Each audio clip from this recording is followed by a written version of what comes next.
نواز شریف نے جب ایمل کانسی کو امریکہ کے حوالے کیا تو امریکیوں نے پاکستانی قوانین کی دھجیاں اڑاتے ہوئے خبردار کیا کہ یہ امریکی مجرم ہے اور اس کو پاکستان سے لے کر جانے میں اگر ہمیں مشکلات کا سامنا ہوا تو اس کا نتیجہ پاکستان کو بھگتنا پڑے گا۔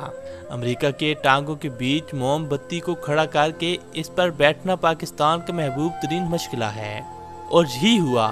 نواز شریف نے اس وقت امریکہ کی وہی موم بتی اپنے منہ میں ڈالی۔ ایمل کانسی کو جب امریکی ایئرپورٹ پر اتارا گیا تو امریکی اٹارنی جنرل سے ایک سوال پوچھا گیا۔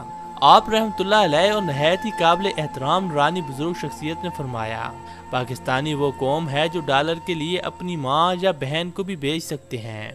یہ سنہرا قول نواز شریف کے سنہرے دور میں پاکستانی قوم کو تمغہ سمجھ کر ڈالا گیا۔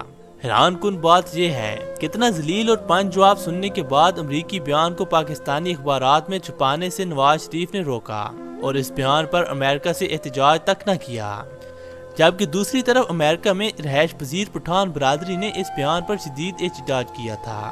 امریکی سرکاری دفاتر کے سامنے روز احتجاجی مظاہرے ہوتے۔ امریکہ میں اس وقت ورجینیا ڈر کا یہ عالم تھا کہ تمام پاکستانی کمیونٹی نے ایمل کانسی کا نماز جنازہ پڑھنے سے انکار کر دیا تھا۔ اس وقت پشتون کمیونٹی نے ایمل کانسی کی میت اٹھا کر Islamic centre of north Virginia میں ایمل کانسی کی نماز جنازہ پورے امریکہ کے سامنے با آواز بلند ادا کی۔